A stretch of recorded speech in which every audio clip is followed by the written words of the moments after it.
আজকে স্কুলে গেছিলি? হ্যাঁ গেছিলাম। তা আমি ভাবছি কি তোরা আর স্কুলে আর আমি পাঠাবো না, বুঝছাই? কেন? তোরে আমার মতো একটা পাকা চোর বানাবো। তুই পারবি কিনা এটা আগে আমার কর। কি? হ্যাঁ, পড়াশোনা করে কি হইব?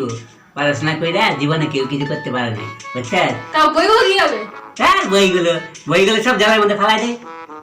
বইগুলো বইগুলো জীবনে পড়াশোনা করে মানুষে কি করছে তুই দেখা তো একটা মানুষ যে পড়াশোনা করে বিশাল কিছু করে ফেলাইছে। ভালো পাকা আমার মতো যদি চোর হইতে পারস তাহলে জীবনে তোরা অনেক কিছু করতে পারবি। হ্যাঁ, সঠিক বলেছেন, আপনার বুদ্ধি ভালো। এবার দুই রকম ভাবে চুরি করতে হবে তোরে। প্রথমে তো তোর দিনের বেলা এক রকমের নিয়ম আছে, এবার রাইতে বেলা আরেক রকমের নিয়ম আছে। দিনের বেলা যদি চুরি করতে যাস তো কথাগুলো মন দিয়ে শুনবি, বুঝছিস? গামছা ভালো করে মুড়ি দিয়া চোখু এউ করে ঢাইকা তারপরে যে বাড়িতে চুরি করতে যাবি সেই বাড়ির মানুষগুলো দেখবি যে ওই মানুষগুলো ঘরে আছে না বাইরে আছে। কি গল্প বলছো? আর তুমি কখন আছো? এই তো। কি গল্প বলছো দুজনে মিলে? আমাকে একটু বলো।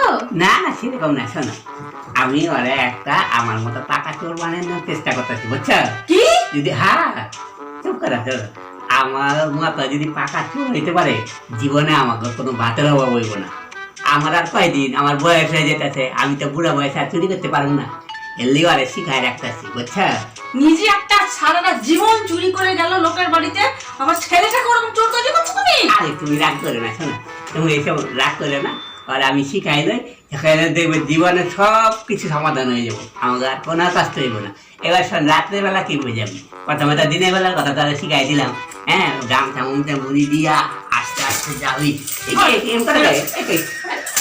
দিনের বেলা দেখো সারা রাত্রে বেলা তো শিখাই দিয়ে কোনো অসুবিধা হইব না। যদি একবার শিখতে পারে আমরা তোমার দুজনের সারা জীবন সুখে আমরা থাকতে পারবো।